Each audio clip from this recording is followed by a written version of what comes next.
아멘. 이 시간 하나님이 친히 준비하시리라 라는 주제로 주일 셋째 주 주일 말씀을 전하도록 하겠습니다.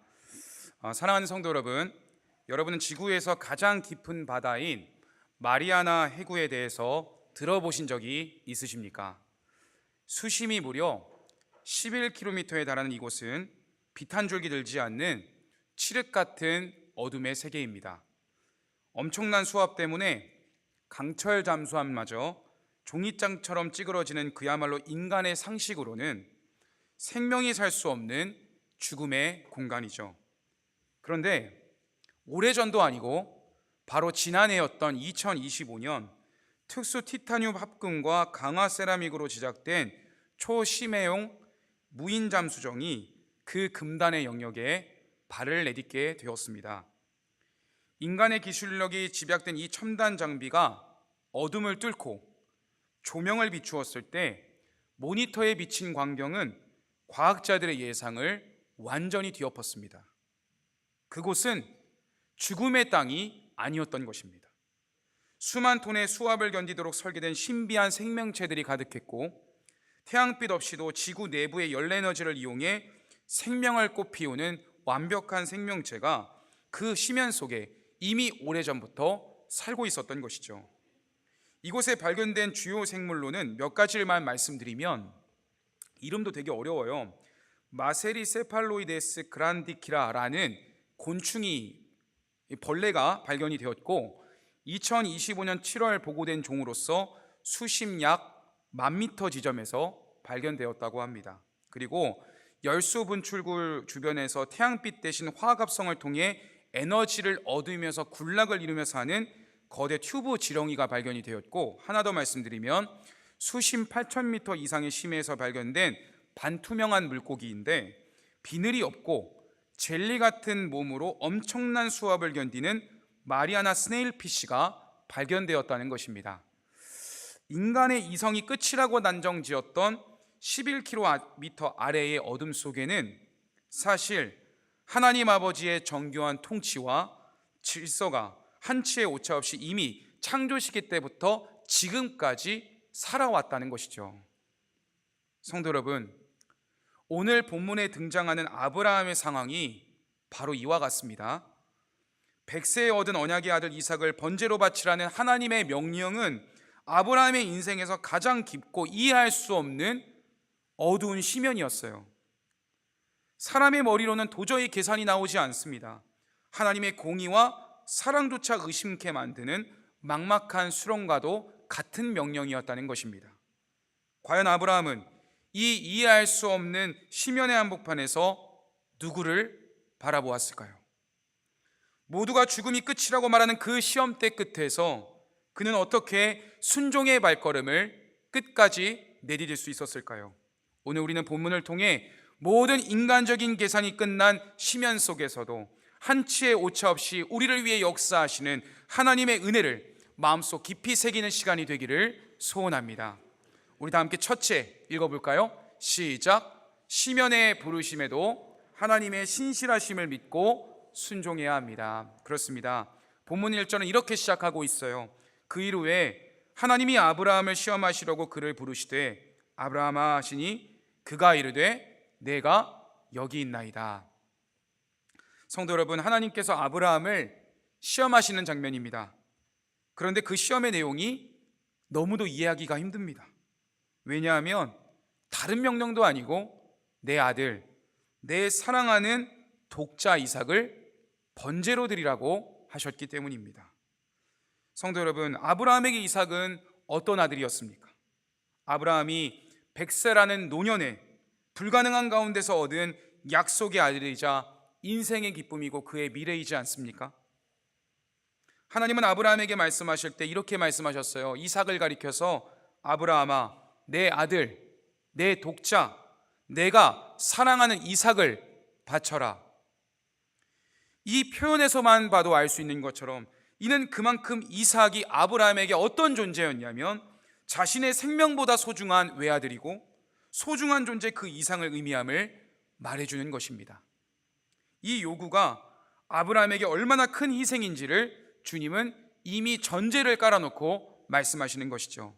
여러분, 아들을 향한 처절한 사랑을 현대문학에서 잘 표현하는 작품이 뭘지 고민하다가 한 작품을 찾아서 그 글을 소개해 드리려고 합니다. 이 책은 코맥 메카시의 저서인 더 로드라는 책입니다.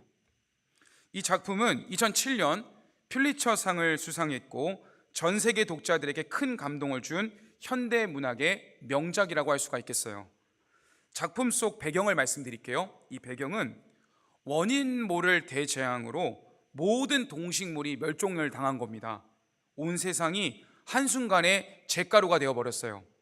인류가 타락했고요, 인간의 존엄성이 무너지니까 어떤 사태가 일어나냐면 먹을 것이 없으니까 사람이 사람을 잡아먹는 식인종 사회가 되어버린 것이죠. 햇빛조차 차단되어 한 치 앞도 보이지 않는 어둠 속에서 여기에 주인공 2명이 나오는데 바로 병든 아버지와 어린 아들이었습니다. 병든 아버지와 어린 아들은요, 서로를 의지하고 온 길을 의지한 채 우리가 살 길은 남쪽을 향해 가는 것밖에 없다라고 하면서 남쪽을 향해 살 길을 찾아 떠난 거예요. 그 절망의 한복판에서 아버지가 아들에게 끊임없이 길을 가다가 수없이 되뇌이는 말이 있었는데 이런 표현이었어요. 아들아, 너는 내 세계의 전부다. 이런 표현이었어요. 그들의 여정은 눈물겨운 희생의 연속이었습니다. 아버지는 뼈가 앙상하게 드러날 정도로 이미 병이 들었고 굶주린 상태였는데 우연히 마지막 통조림을 발견했는데 이 통조림을 자신을 위해 먹지 않습니다. 누구를 위해 주었겠어요? 어린 아들을 위해 주었던 것이죠. 아들에게 마지막 양식까지 밀어넣는 거예요. 아들이 길 위에서 발을 다칠까 봐 자신의 외투를 찢어서 신발을 감싸 주어서 그 험난한 돌 지형을 지나갈 때도 아들이 발을 다치지 않게 보호했어요. 밤이면 살을 파고드는 추위 속에서 아들을 자신의 품속에 넣어서 체온을 공유하고 밤을 지새우는 날이 계속되었죠.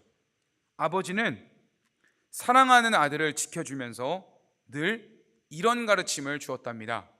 아들아, 우리는 가슴 속에 불을 운반하는 사람이라는 것을 기억해야 된다. 이렇게 이야기를 했어요. 여러분, 이 불은 그 문학 작품에서 의미하는 바가 있었는데 모든 이 세상이 사람이 사람을 잡아먹는 인간의 타락을 마주하는 세상이었지만 이기심과 절망이 빠진 세상 속에서도 끝내 잊지 말아야 할 인간의 존엄성을 너는 잃지 말아라 라는 의미로 불을 간직해야 된다, 이렇게 얘기했다는 거죠. 그리고 아버지는 자신이 죽어가는 상황에서도 너는 꼭 남쪽 나라를 발견해야 되고 그리고 불을 잃어서는 안 된다, 선한 사람이 되어야 된다, 이렇게 유언을 하고 그 아버지는 세상을 떠났어요. 결국 아버지는 길 위에서 숨을 거두었지만 아들에게 남긴 마지막 유언은 어떠한 고난 속에서도 사람으로서의 도리를 지켜야 된다는 것을 알려주었던 것이죠. 고귀한 유산을 남겨준 것입니다. 결과적으로 이 아버지의 희생 뒤에 아들은 그 마지막 길을 걷다가 새로운 건강한 사람들의 공동체를 맞이하게 되고 그들과 함께 살아가는 것으로 책이 마무리됩니다. 사랑하는 성도 여러분, 세상의 문학조차 이토록 눈물겨운 부성애를 통해 생명의 소중함을 노래합니다. 하물며 우리를 위해 독생자를 내어주신 하나님의 사랑과 그 사랑의 증거인 구약의 증거 이삭을 향한 아브라함의 마음은 얼마나 더 깊고 애절했겠습니까? 오늘 우리는 그 깊은 사랑의 무게를 다시 한번 묵상해 볼 수 있기를 소원합니다. 아브라함은 아마 마음이 무너지는 것 같았을 거예요. 현대를 사는 우리에게도 아들 이삭을 번제로 바치라는 명령은 우리 그리스도인에게도 모순입니다. 왜일까요? 하나님은요, 분명히 사람을 제물로 바치는 것을 미워하신다고 레위기에서 말씀하셨거든요. 해당 본문 띄워주시겠습니까? 레위기 18장 21절 말씀 읽겠습니다. 시작. 너는 결코 자녀를 몰렉에게 주어 불로 통과하게 하므로 내 하나님의 이름을 욕되게 하지 말라. 나는 여호와이니라. 여러분, 이 명령을 하나님이 주신 거예요. 그런데 왜 하나님께서는 스스로 그런 요구를 아브라함에게 하신 것일까요? 여기서 우리가 놓치지 말아야 될 단서가 1절에 나와 있습니다. 그것은 바로 하나님이 아브라함을 시험하시려고 그렇게 하셨다는 것입니다. 하나님께서 진짜로 이삭의 생명을 원하셨던 것이 아니라 아브라함의 믿음과 중심을 점검해 보시려고 훈련하시려는 의도가 있었다는 것을 1절에서부터 밝히고 있다는 것이죠. 여기서 더 놀라운 것이 뭔지 아십니까? 아브라함의 반응입니다. 그는 하나님의 말씀을 듣자마자 어떻게 반응한지 아십니까? 그 다음날 하나님의 말씀을 듣고 나서 다음날 아침 일찍이 일어났다라고 되어 있어요. 지체하거나 주저하지 않았습니다. 고민하지 않았습니다. 하나님의 명령을 받들어 아들을 바치러 주님이 명령한 산으로 나아간 것이죠. 본문 3절을 읽겠습니다. 아브라함이 아침에 일찍 일어나 나귀의 안장을 지우고 두 종과 그의 아들 이삭을 데리고 번제에 쓸 나무를 쪼개어 가지고 떠나 하나님이 자기에게 일러주신 것으로 가더니, 여러분, 본문 3절을 보십시오. 아브라함이 아침에 일찍 일어나 나귀의 안장을 지우고 두 종과 이삭을 데리고 번제에 쓸 나무를 쪼개어 길을 떠나는 장면을 상상해 보시기 바랍니다. 아브라함은 하나님의 명령을 들었을 때 왜 하나님이 이렇게 말씀하십니까? 라고 따지는 내용이 없습니다. 토론하지 않습니다. 이해되지 않는 상황에도 불구하고 순종의 발걸음을 내딛고 있어요. 여러분, 이 즉각적인 순종은 우리가 기억해야 될, 본받아야 할 아브라함의 신앙의 가장 큰 특징이자 장점이었어요. 사실 하나님께서 아브라함을 처음 부르실 때 뭐라고 말씀하십니까? 아브라함아, 너는 너의 본토 친척 아버지의 집을 떠나 내가 내게 보여줄 땅으로 가라라고 말씀하시지 않습니까? 그때 창세기 12장에 이 본문이 나와 있는데 4절을 보니까 이런 표현이 나와요. 이에 아브라함이 여호와의 말씀을 따라갔고 라는 표현입니다. 성도 여러분, 아브라함은 고민하지 않고 하나님은 늘 오르신 분이라는 그 고백 속에 순종할 수 있었던 것이죠. 오늘날 현대 기독교 문학에서 가장 사랑받는 영성 작가이자 미국 텍사스 오크힐스 교회를 섬기고 계시는 유명한 맥스 루케이더 목사님이 계세요. 제가 되게 오래전에 이 책을 읽었었는데 이 책의 저자가 아브라함의 순종을 이렇게 정의를 합니다. 잠시만요. 이 책의 저자가 아브라함의 순종을 어떻게 정의하는지를 제가 한번 읽어드릴게요. 아브라함은 하나님께 지도를 요구하지 않았다. 그는 지도가 아니라 말씀하시는 분 그 자체를 신뢰했기 때문이다. 그래서 그는 하나님께 어디로 갑니까? 라고 묻는 대신에 예라고 대답하며 발을 옮겼다. 이렇게 적었어요. 성도 여러분, 오늘날 우리가 참 편리한 시대를 살아가고 있죠. 길을 몰라도 우리는 무엇이 있습니까? 내비게이션이 있잖아요. 저는 그 길을 잘 못 찾아요. 그래서 막 예전부터 우리 부교육체 시절 때부터 왜 자꾸 내비게이션을 켜냐고 선배 목사님들이 자꾸 혼내셨거든요. 그러니까 길을 자꾸 헷갈려요. 그러니까 길치라고 그러잖아요. 그런데 저 행복한 거는 이제 내비게이션이 있으니까 뭐 경로를 이탈할 일도 없어요. 그런데 여러분, 지금 이 아브라함은 하나님 앞에 내가 지금 길을 어떻게 찾겠습니까? 하나님, 지도를 보여주십시오 라고 말할 수 있는 건 아니겠어요? 그런데 아브라함은 그렇게 하지 않았어요. 내가 갈 길을 몰라도 하나님이 때마다 나에게 그 길을 예비하실 것이니 그 순종의 발걸음을 내딛겠습니다 하나님, 이렇게 말씀했다는 거죠. 여러분, 창세기 15장에서는 하나님이 내게 아들을 주겠다고 하셨을 때 그 시기를 말씀하지 않았지만 아브라함은 연약함 중에도 그 약속을 믿었습니다. 그리고 오늘 창세기 22장에서는 어떻게 했습니까? 내 아들을 바쳐라고 했을 때 이유를 설명하지 않으셨음에도 불구하고 주님께 그 이유를 묻지 않고 나아간 것이죠. 이것이 바로 아브라함의 가장 큰 믿음의 특징이었던 것입니다. 하나님의 명령이 즉각적인 순종을 요구할 때 그는 자신의 이해보다 하나님의 말씀에 우선권을 두었던 것이죠. 사랑하는 성도 여러분, 여기서 우리가 배워야 할 점이 있습니다. 그것은 바로 믿음의 순종은 때때로 나의 이해보다 앞선다는 것입니다. 아브라함은 무려 3일길 동안 수없이 머릿속에 질문이 밀려왔을 것입니다. 그런데 그는 한 번도 우회하거나 돌아가지 않았어요. 우리는 여기서 아브라함의 순종의 깊이를 발견해야 됩니다. 이 순종은 맹목적인 것이 아니었어요. 아들을 사랑하지 않았기 때문도 아닙니다. 그의 순종은 하나님을 향한 절대적인 신뢰에 뿌리를 두었기 때문에 가능했던 것입니다. 이 대목에서 우리는 구약의 또 다른 인물을 떠올려 볼 수 있을 것 같아요. 그는 바로 한나입니다. 여러분, 사무엘의 어머니가 한나이지 않습니까? 한나가 오랫동안 자녀가 없었어요. 아픔 가운데 차별을 받았어요. 그래서 하나님께 울부짖죠. 하나님, 내게 아들을 주시면 내가 이 아들을 하나님 앞에 바치겠습니다. 이렇게 이야기를 했을 때, 여러분, 막상 아들이 태어났을 때 그 아들을 하나님 앞에 드리는 것이 쉬웠을까요? 어려웠을까요? 정든 아들을 젖을 떼고 나서 성전 앞에 드린다는 것이 쉬운 일입니까? 절기 때만 아들을 볼 수 있는데 사랑하는 아들을 떠나보낸다는 것은 말이 안 되지 않습니까? 그런데 그녀는 어떤 고백이 있었냐면, 하나님, 내가 가장 마음이 가난했을 때, 아들을 낳을 수 없는 형편 가운데 있을 때 주신 아들이었기 때문에 이 아들을 하나님께 올려드립니다 라는 신앙의 고백을 했기 때문에 그녀가 사무엘을 하나님께 올려드렸고, 그 사무엘이 장차 커서 타락한 이스라엘 가운데에 진정한 미스바 회개 운동을 일으킨 믿음의 아들을 낳게 한 것 아니겠습니까? 여러분, 저는 이 이야기를 통해서 우리 성도님들이 하나님 아버지의 마음을 따라갔던 아브라함과 한나의 믿음을 본받으셨으면 좋겠습니다. 너무 말씀을 딱딱하게만 전하면 어려우니까 저의 이야기를 하면요, 성도 여러분, 저는 형제가 없이 저 외아들로 저 혼자 이제 자랐어요. 많이 좀 심심하기도 했는데, 제가 우리 성도님들 앞에 이 설교단상에선 거짓말하면 안 되지 않습니까? 제가 한 가지 자랑할 거 하나 있어요. 제가 아들로서 잘한 거, 이거는 자랑해도 괜찮을 것 같아요.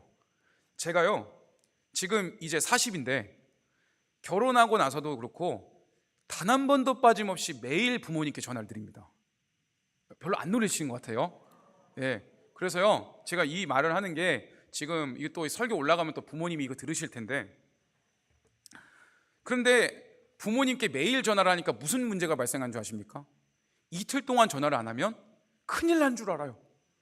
그래서 3일 동안 연락을 안 하잖아요. 그러면 이제 큰일 난 거예요. 그럼 부모님이 어떻게 그럴 수가 있냐, 어떻게 3일 동안 연락이 없을 수가 있어. 그래서 제가 부모님께 말씀드렸죠. 아버지, 어머니, 이렇게 연락하는 아들 없습니다. 이렇게 얘기하는데도 부모님은 이제 이틀 동안 3일 동안 연락이 안 돼도 어휴, 세종이 큰일 난 거 아니야? 이런 생각이 들어서 바로 연락이 오거든요. 여러분, 제가 그것을 보면서, 물론 뭐 이렇게 이런 일이 뭐 흔치는 않지만, 그래도 연락이 잘 소통이 되지 않는 부모 자식 간의 관계도 늘 부모님의 마음은 어때요? 우리 자식들이 잘 지내고 있을까?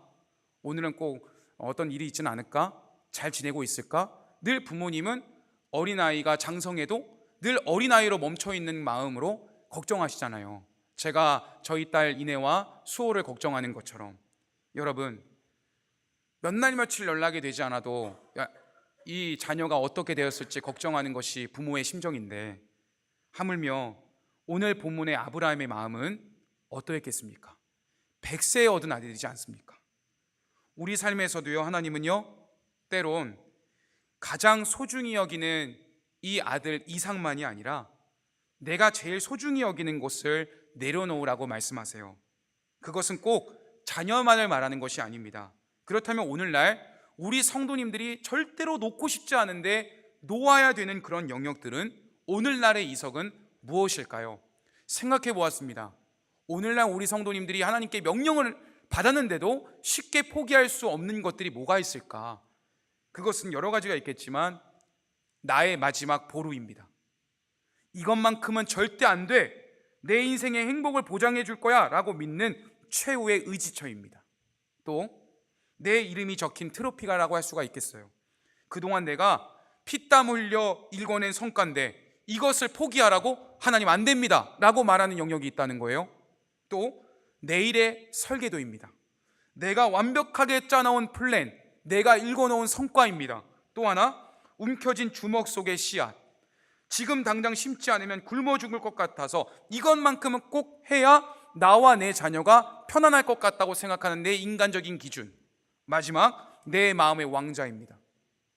하나님보다 더 깊이 의지하며 내 기쁨의 근원이 되고 있는 가장 사랑하는 대상, 그 중에 물질이 될 수 있겠죠. 하지만 하나님은 어느 순간 시점이 되었을 때 우리 성도님의 믿음을 도약하게 하기 위해서, 거듭나게 하기 위해서 그것을 내려놓으라고 말씀하시는 시점이 있습니다. 사랑하는 성도 여러분, 혹시 지금 여러분 하나님께서 우리에게 이해할 수 없는 순종의 걸음을 요구하시는 부분이 있습니까? 때로는 나의 시간을, 때로는 나의 물질을, 때로는 나의 계획과 꿈을 하나님 앞에 내려놓고 믿음으로 따르라고 말씀하실 수 있습니다. 이때 성도 여러분 기억하시기 바랍니다. 순종은 희생을 요구하지만 하나님은 그 순종을 통해 반드시 여러분의 중심을 보시고 성도님을 향한 놀라운 계획을 이루시는 분이 우리 주님이신 줄로 믿습니다. 그 주님께서는 우리 성도님들에게 희생을 요구하시는 것이 아니라 그 마음을 보시자마자 우리 성도님들에게 더 좋은 것으로, 더 완벽한 타이밍에 우리 성도님의 삶을 높은 곳으로 세워주실 줄로 믿습니다. 아멘. 둘째, 다음 대지를 읽어볼까요? 둘째, 시작.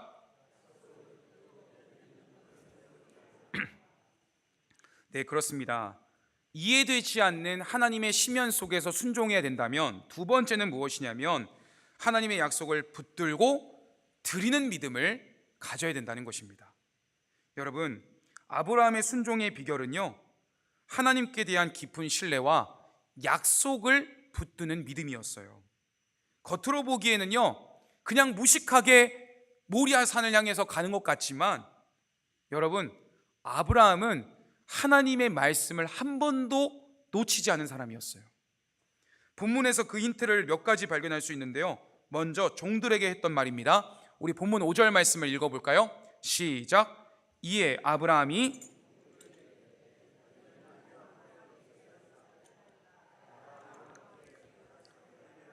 우리가 너희에게로 돌아오리라. 5절에서 아브라함이 모리아산 밑에 이르렀을 때 두 종에게 이렇게 이야기합니다. 너희는 나귀와 함께 여기서 기다려라. 나와 아이가 저곳에서 예배하고 우리가 너희에게로 돌아오겠다. 이렇게 이야기를 했어요. 여러분, 이 말은 아브라함이 종들을 안심시키고 거짓말하려고 한 게 아닙니다. 그는 하나님께서, 이것이 제일 중요한 부분인데, 이삭을 죽은 자 가운데서 살리실 것을 믿었기 때문에 그를 번제로 바치려는 순종의 걸음을 내디딜 수 있었다는 거예요. 히브리서 11장 19절이 증거합니다. 그가 하나님이 능히 이삭을 죽은 자 가운데서 다시 살리실 줄로 생각한지라 비유컨대 그를 죽은 자 가운데서 도로 받은 것이니라. 아멘. 그렇습니다. 아브라함은 이해할 수 없는 명령 앞에서도 하나님의 약속은 반드시 성취된다는 사실을 붙들었던 것이죠. 하나님이 이전에 분명히 그에게 말씀하셨어요. 아브라함아, 내 아들 이삭을 통해 내가 너의 언약을 있게 해주겠다. 이 말씀을 아브라함이 받았거든요. 하나님은 약속을 변개치 않으시는 분임을 그가 알았기 때문에 하나님이 내게 아들을 바치라 했다고? 그러면 내가 이 아들을 바치면 하나님은 내 사랑하는 아들을 다시 살리실 거야 라는 믿음이 있었기 때문에 이 순종의 걸음을 걸을 수 있었다는 것입니다. 성도 여러분, 히브리서 기자가 아브라함의 신앙을 뭐라고 하는 줄 아세요? 부활 신앙을 가졌다고 이야기하는 거예요. 구약시대의 죽은 자의 부활은 분명 명확하게 계시되지 않은 부분이었지만 아브라함은 이미 하나님의 전능하심을 알았기 때문에 하나님께서 이 아들을 죽은 자 가운데서도 살리실 것을 믿는다, 이 고백을 할 수 있었던 것이죠. 어떤 면에서 아브라함은요, 이 믿음으로 일찍이 창세기에 기록된 말씀이지만 일찍부터 메시아의 날을 고대한 것과 다름없는 것입니다. 여러분, 왜 이렇게 우리가 추측할 수 있는 것이겠어요? 요한복음 8장 56절부터 58절에 예수님이 이런 말씀하셨어요. 제가 읽어드리겠습니다. 너희 조상 아브라함은 나의 때 볼 것을 즐거워하다가 보고 기뻐하였느니라. 유대인들이 이르되 내가 아직 50세도 못 되었는데 아브라함을 보았느냐? 그때 주님이 말씀하십니다. 58절 예수께서 이르시되 진실로 진실로 너희에게 이르노니 아브라함이 나기 전부터 내가 있느니라. 다음으로 성도 여러분, 아브라함의 순종이 하나님에 대한 흔들리지 않는 확신에 의해 섰다는 증거가 아들 이삭과의 대화에서 나옵니다. 7절에서 어린 이삭이 아버지에게 가슴 아픈 질문을 해요. 아버지, 불가나무는 있거니와 번제할 어린 양은 어디 있나이까? 아버지와 함께 제사 드리러 가는데 제물될 어린 양이 안 보이니까 순진한 아이가 물어본 것이죠. 이때 아브라함이 8절에 이런 고백을 합니다. 믿음의 고백입니다. 아브라함이 이르되 내 아들아, 번제할 어린 양은 하나님이 자기를 위하여 친히 준비하시리라 하고 두 사람이 함께 나아갔다. 여러분, 이 8절 말씀을 히브리어 원문의 발음으로 읽어보면요, 바요메르 아브라함 엘로임 이레로 하셀레올라 베니, 이것을 우리말로 직독직해하면 이런 뜻입니다.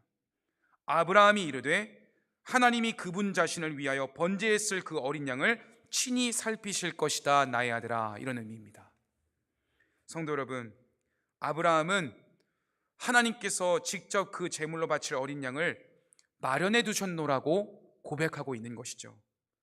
그런데 아브라함은 이삭의 물음에 답하면서도 차마 아들의 눈을 똑바로 쳐다보지 못했을 것입니다. 아무리 그가 믿음의 인물이라 하더라도 아들을 곧 있으면 죽여야 되는데 어떤 부모가 이 말을 행복한 마음으로 말할 수 있겠습니까? 처절한 마음을 가지고 아들의 맑은 눈동자 속에 잠시 후면 자기 손에 죽어야 될 이 아들을 바라볼 때 아브라함의 심정을 상상해보며 이 본문을 묵상해 보셨습니까? 그의 마음은 갈갈이 찢겨지고 먹먹했을 것입니다. 아들을 안심시키기 위해 내뱉은 하나님이 친히 준비하시리라는 말이 겉으로는 믿음의 고백이지만 그의 마음속은 타들어가는 심정이었을 것이라는 것입니다. 여러분, 그가 이 말을 했을 때 성경에 나와 있지 않지만 이런 마음이 있지 않았을까요? 하나님, 내 입술은 이렇게 고백하지만 내 심장은 타들어갑니다. 제발 주님께서 나의 이 마음을 헤아리셔서 내 아들을 살펴주옵소서라는 기도하지 않았을까요?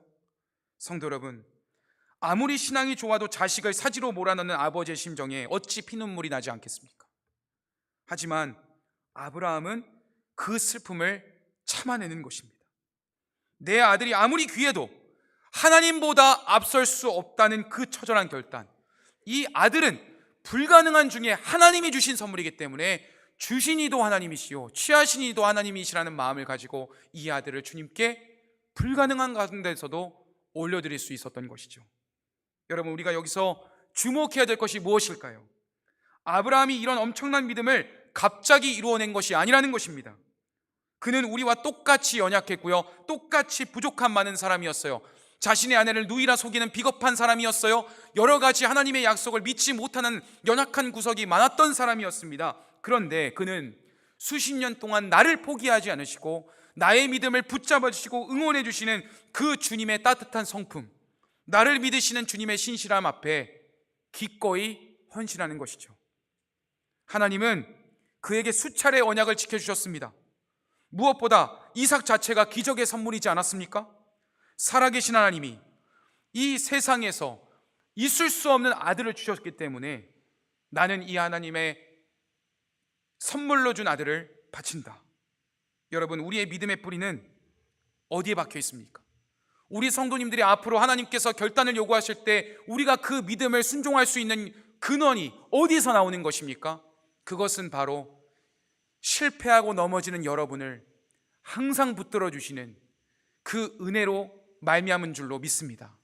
그 은혜를 받았기 때문에, 그 사랑을 우리가 먼저 예외 없이 받았기 때문에 우리는 이 순종을 예외 없이 해야 되는 것이죠. 믿음의 거장 C.S. 루이스가 1951년 한 수녀에게 보낸 C.S. 루이스의 편지의 여러 편지 글들 중에서 아주 날카로운 영적 원리를 제시한 것이 있어서 이 부분을 소개해 드리겠습니다. C.S. 루이스가 수녀에게 편지한 내용입니다. 하나님을 희생시키면서까지 세상에서 가장 사랑하는 사람을 사랑하려 한다면 나는 결국 그 사람을 전혀 사랑하지 못하는 상태로 나아가게 될 것입니다. 첫 번째 것을 첫 번째 자리에 두면 두 번째 것은 덤으로 얻게 되지만 두 번째 것을 첫 번째 자리에 두면 첫 번째와 두 번째 것 모두를 잃게 될 것입니다. 이런 이야기를 했어요. 여러분, 이것을 무엇은 뜻일까요? 아브라함에게 있어서 이삭은 세상에서 가장 사랑하는 아들이었지만 두 번째 것이었어요. 만약 아브라함이 하나님보다 이삭을 더 앞세웠다면 그는 하나님과의 관계도 깨어지고 이삭과의 관계도 집착과 두려움으로 치달았을 거예요. 그러나 아브라함이 이삭을 번제로 드리겠다는 순종을 보임으로써 하나님을 내 인생의 우선순위로 두었을 때에 하나님은 이삭을 죽이시는 대신 여호와 이레의 은혜를 주셔서 그에게 더 큰 은혜를 베풀어 주신 것입니다. 여러분, 아브라함이 이삭을 번제로 드리겠다는 순종을 보임으로써 하나님을 1순위로 모셨던 것처럼 저는 우리 성도님들의 삶의 우선순위가 늘 전능하신 하나님이 되시기를 주님의 이름으로 축원합니다. 우리 마지막 셋째 읽어볼까요? 셋째 띄워주세요. 히브리서 다음 읽겠습니다. 시작. 순종하는 자에게 하나님은 여호와 이레의 은혜를 베풀어 주십니다. 아멘. 성도 여러분, 여러분께서 이 본문을 읽으실 때 놓치고 지나갈 수 있는 이야기가 있을 것 같아서 한 가지를 더 이야기를 해드리고 말씀을 마무리하려고 합니다. 여러분, 저도 우리 강도사님도 같이 저희에게 가르침을 주셨던 교수님이 계시는데요, 우리 고려신학대학원 현 원장님이신 기동현 교수님이십니다. 기동현 교수님께서 이 책을 내셨어요. 아브라함아, 너는 내 앞에 행하여 완전하라. 이 책을 창세기 주석으로 오래전에 출간하셨어요. 근데 이 책의 내용을 보면 우리가 무심코 지나쳤던 오늘 본문의 아브라함 사건의 내용이 나와 있습니다. 그것은 바로 어떻게 120세가 되는 노인이 혈기왕성한 소년 이삭을 묶어서 제단에 버려놓을 수 있었을까? 여러분, 한번 이런 생각해 본 적 있으신가요? 기동현 교수님은 성경 본문을 근거로 당시 상황을 이렇게 구체적으로 이야기하는데, 먼저 이삭은 자신의 운명을 직감하고도 같이 순종했다는 것입니다. 이삭은 번제에 쓰일 무거운 나무를 짊어지고 산을 올랐습니다. 여러분, 번제라는 것이 무엇입니까? 어떤 재물을 활활 타오르게 할 만큼의 장작더미가 있어야 됩니다. 그렇죠? 그러면 이 소년 이삭을 어떤 학자들은 어린아이라고 볼 수도 있고 초등학생으로 보기도 하고 많게는 유대인들 가운데 성인으로 보는 사람도 있긴 한데, 우리가 그 아이를 초등학생으로 예를 들어보겠습니다. 그러면 이 소년 이삭을 다 불태우려면 얼마만큼의 나무가 있어야 되겠습니까? 최소 30kg 이상의 나무가 필요합니다. 그러면 이 나무를 이삭이 지고 갔다는 것은 이삭이 그 정도의 힘을 발휘할 수 있는 어린아이였다는 거예요. 요즘에 초등학생들도 많이 힘이 세지 않습니까? 이 정도의 힘과 의지와 능력을 갖춘 사람이었다는 거예요. 그런데 이 기동현 교수님께서는 아브라함이 이삭을 결박해서 묶었을 때 노인인데 이 아이가 칼에 맞아 죽기 직전까지 그 나무 장작더미 위에서 가만히 있을 수 있었던 것은 아브라함의 하나님이 이삭의 하나님으로 되는 아브라함의 순종과 이삭의 순종이 같이 맞닿아 있는 아름다운 장면이라는 것입니다. 아버지가 신뢰하는 하나님의 주권적 섭리를 어린 이삭도 나도 아버지 하나님이 나의 하나님이라는 것을 믿었기 때문에 제단 위에 누워 나의 생명이 죽을 것을 기다릴 수 있었다는 것이죠. 눈에 넣어도 아프지 않을 아들을 자기 손으로 묶는 아버지의 심정과 사랑하는 아버지가 나를 죽이려고 하는 그것이 하나님의 주권 속에 옳다고 생각하는 이삭의 믿음, 우리는 두 인물의 믿음을 주목해 봐야 되는 것입니다. 여러분, 이제 그 아브라함이 이삭을 죽이려고 합니다. 이제 칼을 내려놓으면 아들은 죽는 것입니다. 그때 하나님의 음성이 들리는 것이죠. 본문 11절 12절 말씀 우리 함께 힘차게 읽어볼까요? 시작. 여호와의 사자가 하늘에서부터 그를 불러 이르시되 아브라함아 아브라함아 하시는지라. 아브라함이 이르되 내가 여기 있나이다 하매 사자가 이르시되 그 아이에게 내 손을 대지 마라. 그에게 아무 일도 하지 마라. 내가 내 아들 내 독자까지도 내게 아끼지 아니하였으니 내가 이제야 내가 하나님을 경외하는 줄을 아노라. 아멘. 여러분, 마침내 하나님의 마음이 드러납니다. 하나님께서 아브라함의 믿음과 경외심을 인정하는 것입니다. 하나님은 원래부터 아브라함이 어디까지 순종할지를 알고 계셨지만 시험을 통하여 아브라함의 믿음을 보고 싶으셨던 거예요. 아브라함은 이 시험을 통과함으로써 하나님 앞에서 어떤 자로 인정받는 줄 아십니까, 성도 여러분? 하나님의 벗이라는 칭함을 받습니다. 야고보서 2장 21절부터 23절 말씀을 읽어드릴게요. 우리 조상 아브라함이 그 아들 이삭을 제단에 바칠 때에 행함으로 의롭다 하심을 받은 것이 아니냐. 내가 보거니와 믿음이 그의 행함과 함께 일하고 행함으로 믿음이 온전하게 되었느니라. 이에 성경에 이른바 아브라함이 하나님을 믿으니 이것을 의로 여기셨다는 말씀이 이루어졌고 그는 하나님의 벗이라 칭함을 받았나니. 여러분, 그 순간 아브라함이 하나님의 천사의 말을 듣고 눈을 떴는데 위를 봤더니 누가 있습니까? 수풀에 걸려있는 순양 한 마리가 대신 그 재물을 대신하지 않았습니까? 그때 아브라함이 고백하는 것입니다. 하나님이 친히 준비하시리라. 여호와 이레의 하나님을 고백하는 것이죠. 사랑하는 성도 여러분, 오늘 우리가 이 바쁘고 힘겨운 분주한 세상을 살아가면서 왜 이 무거운 말씀을 마주하고 하나님이 명령하실 때 우리가 순종해야 되는 것일까요?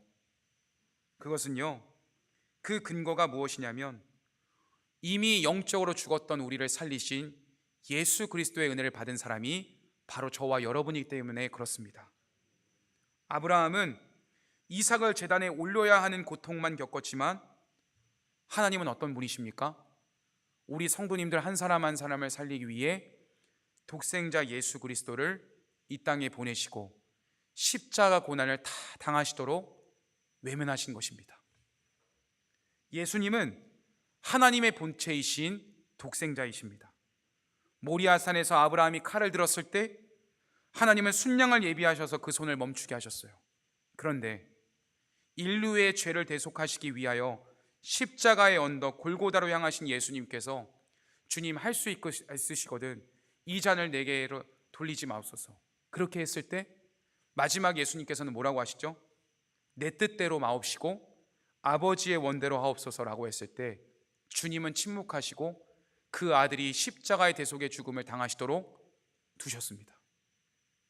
그 은혜의 생명의 은혜를 경험한 자가 바로 저와 여러분인 것입니다. 그 은혜로 말미암아 우리가 주님의 자녀로 택함 받고 오늘을 살 수 있게 된 것도 다 우리가 주님의 은혜로 이 자리에 있게 된 줄로 믿습니다. 여러분, 이제 말씀을 마무리합니다. 독생자 예수 그리스도의 은혜를 힘입어서 오늘을 살아가고 있는 사랑하는 성도 여러분, 이제 우리가 어떤 삶을 살아야 되겠습니까? 하나님은 오늘 2026년 새해를 시작한 여러분에게 어느 시점에 분명히 내려놓으라고 말씀하시는 지점이 있습니다. 그때 우리는 계산하지 말아야 됩니다.